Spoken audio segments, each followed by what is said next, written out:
This project has been about 2 years in the making. 2 cohorts ago, we actually had a student who expressed to us that he didn't have any professional clothing, and it was our first cohort since starting the internship at the Community Engagement and Partnerships Unit. And from there on, we noticed that there was a trend of students who, one, had never worked in a professional setting like at RCOE, and two, had never owned a pair of slacks. And anyone that works in the professional space knows how costly and expensive, a blazer could be, or pants, or shoes or heels could be. Being here that we work at a large organization such as RCOE, we know that folks have lots of professional clothing that, one, maybe they grew out of, or two, maybe their kids have grown out of.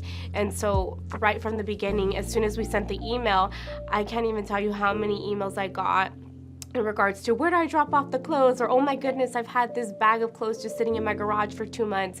What a perfect opportunity for me to give back. The Success Closet was basically a culmination of employee clothing, of donated clothing. So what I did specifically in RCOE Maine was take clothes down, put them in the spot where they would be until we washed them. This is a collaborative effort to help students who are in need of getting a professional attire for internships just like the one that we are doing, and also student mock trials or any other school activity that you may need professional attire in. We, of course, pressed it, washed it, and for it to be ready to be sent out. We had boxes throughout Murrieta, Riverside, and Indio, and we filled up to 15 of those. Growing up in the Eastern Coachella Valley, I know and I realize what it feels like for students not to have access to professional clothing or suits. I come from a Hispanic community where a lot of my friends, including myself, are coming from these low-income communities, and even stuff like getting suits where my family, I remember when I was younger, we would take trips to LA once or like twice a year so we could get suits over there since they were cheaper. And I understand that not many students or friends of mine have had these resources. Clothing is so expensive, and especially for students coming to college, we don't have too much money, especially to spend on expensive clothes for work.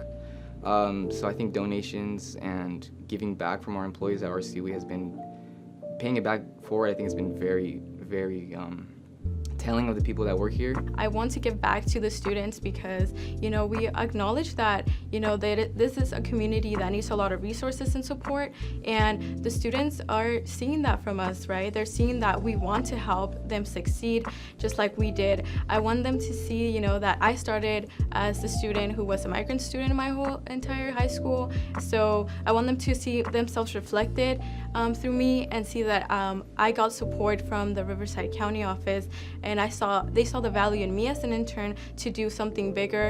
And so being able to see the interns, in the beginning, they were really nervous and shy on teams, and then very quickly, they grew into the group, and they each took on the initiatives and what projects that they were tasked with, and they were fully communicative on teams. I think it's awesome to see that 15 clothing bins were donated in total. We have now pressed and washed all of that clothing, and to be able to see it all physically in one space has been such a rewarding process, and they should be very proud of the work that they've been able to do, and they are fully ready with the skill set to enter the professional workforce.